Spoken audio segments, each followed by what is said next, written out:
பரவாயில்ல டிஎக்ஸ் வாங்கணும்னு இது ஃபைல் பண்ணி ஏஆன்ல போயிட்டு அப்ளை பண்ணிட்டேன் ஆல்ரெடி.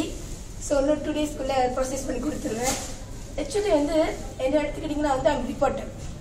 இங்கே நிறைய பேர் டீச்சரை பார்த்துருக்கேன், யாரும் ரிப்போர்ட்டர் இது வரைக்கும் நான் பார்க்கல, இருந்தாங்க சொல்லுங்க. ஸோ ஆக்சுவலி வந்து என்னோட லைன் இஸ் டோட்டலி டிஃப்ரெண்ட்.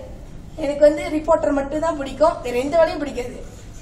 இந்த இந்த ஐக்கன் வாய்ப்பு வந்து எனக்கு திஸ் ஜனவரி கிடச்சிச்சு. என்னோட சிஸ்டர் தான் வந்து என்னோட மெயின் அப்ளைன், அக்கா வந்து சீனியர் அப்ளைன். ஆக்சுவலி என் சிஸ்டர் பூங்கோதி வந்து ஆர்எஸ்எம்மா இருக்காங்க.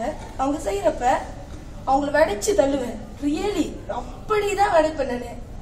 அவங்க மீட்டிங் போயிட்டு வந்துட்டாங்க, என்ன தூங்க விட மாட்டாங்க நிம்மதியா. அவங்க அப்படி செஞ்சாங்க, இங்க இப்படி செஞ்சாங்க. ஏன் கிளம்பி போய் ரூம் ஒட்டி இல்லை இந்த பக்கத்துல போய் படுத்துக்குவேன் சொல்லுவேன். அப்படி ஒரு டார்ச்சர் பண்ணுவாங்க. அப்புறம் நான் ஹெல்த்தில் வந்து எனக்கு உடம்பு முடியாமல் ரொம்ப சீக்காப்படுத்தப்ப நான் வந்து ரிப்போர்ட்டர்னா மேமாங்க சின்சியர் ஒர்க். எஸ்ட்ரோட வந்து நிறைய நிகழ்ச்சியெல்லாம் பார்த்துருக்கேன். நான் வந்து ப்ராடக்ட்ஸ் மேனேஜர் எல்லாம் கொடுத்துருக்கேன். ஸோ அந்த மாதிரி நிகழ்ச்சியெல்லாம் போய் சேர்ப்ப நிறைய பேருக்கு எனக்கு தெரியும்.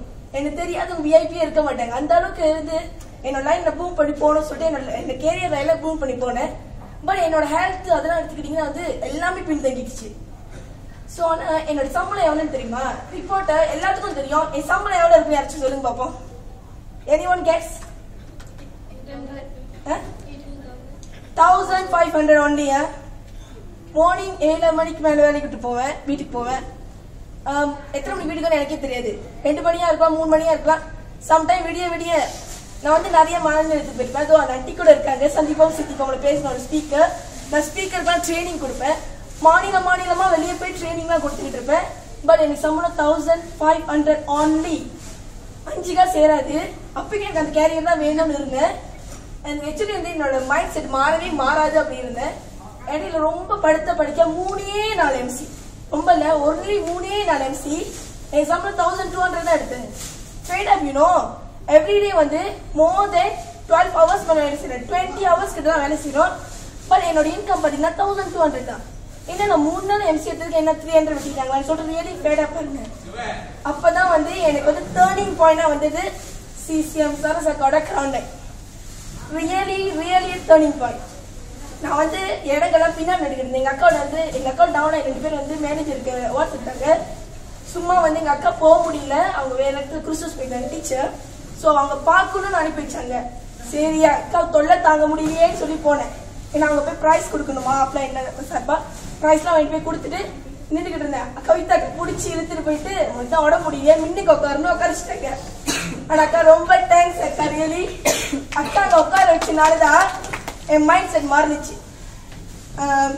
சாரி ஸ்பெசியா சரசக்கா சொன்னாங்களே அவங்க ஹஸ்பண்ட் கேன்சர்ல கஷ்டப்படுறாருன்னு சொல்லிட்டு. I am cancer patient, you know. I எவ்வளோ சஃபர் பண்ணிட்டு அக்கா கேட்டு பாருங்க.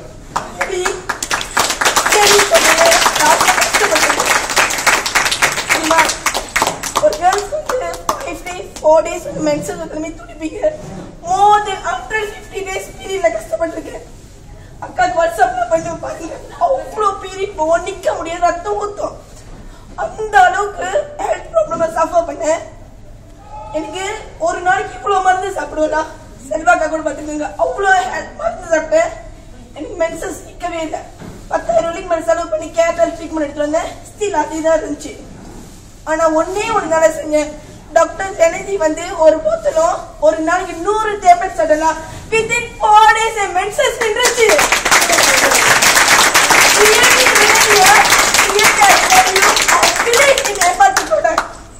அப்படிதான் சார் இந்த மாதிரி என்ன மாதிரி எத்தனை பேர் கஷ்டப்படுவாங்க. பரவாயில்ல, கிரவுண்ட் நைட் முடிஞ்சு மறுநாளே ரிசைன் பண்ணிட்டேன் என்னோட ஜாபை. 5 வருஷம் அந்த ஜாபை ரிசைன் பண்ணிட்டு இப்போ ஃபுல் டைமா வந்து ஐம் டூயிங் எல்கன் ஒன்லி. என்ன மாதிரி கஷ்டப்படுற எத்தனை பேர் இருப்பாங்க, அவங்களுக்கு தெரியாது தெரியுமா என்ன நடக்கும்னு சொல்லிட்டு. எனக்கு தெரிஞ்சிருச்சு என்ன தப்பு இருக்கு, என்னென்ன நடந்துருச்சு சொல்லிட்டு. ஸோ என்னால இந்த விஷயத்த போய் மக்களுக்கு சேர்க்க முடியும் அப்படின்ற நம்பிக்கையில ஃபுல் டைம் வந்து எல்கன் செய்கிறேன். உங்களுக்கு தெரியுமா, நான் உட்காந்து யோசிப்பேன். என்னோட லைன் என்னோட நேம் லிஸ்ட் நான் போட்டு அவ்வளோ புக்கு நிரூபிச்சிருப்பேன். யாரு கால் பண்ணாலும் கிடைக்காது. எல்லாம் சொல்லுவாங்க விஐபினா இருப்பாங்க, கால் பண்ணா இல்லம்மா வேலையா இருக்கேன், எல்லாரும் அப்படிதான் சொல்லுவாங்க. ஃபேடப்பா உட்காந்தப்ப கூட அக்கா சொல்லுவாங்க என்னால் முடியாதுன்னு ஒன்றும் இல்லை, செய்யின்னு சொல்லுவாங்க. அந்த ஒரு காரணத்துக்காக அக்கா என்ன செய்யறாங்க அதையே டூப்ளிகேட் பண்ணேன். ஸ்கிரீன்ஸ் அவ வைக்க சொன்னாங்க, வச்சேன். ட்ரீம் போர்ட் செய்ய சொன்னாங்க, செஞ்சேன். தினசரி ஏஞ்சி முழிச்சமே என் ட்ரீம் ப்ராப்பர்ட்டி தான் முடிப்பேன். முடியும், என்னால முடியும் அப்படின்னு சொல்லிட்டு அக்கா என்ன சொல்லுவாங்க 100% டூப்ளிகேட் பண்ணிக்கிட்டு இருக்கேன். ஸ்டில் இதுக்கப்புறம் ஃபுல்லா பண்ணுவேன். அக்காவோட ஆசை இந்த மாசம் நான் ஆர்எஸ்எம் முடிக்கணும், வித் 42,000 இன்கம் மேல எடுக்கணும்னு சொல்லிட்டு கண்டிப்பா உங்களுக்காக நான் செய்வேன்.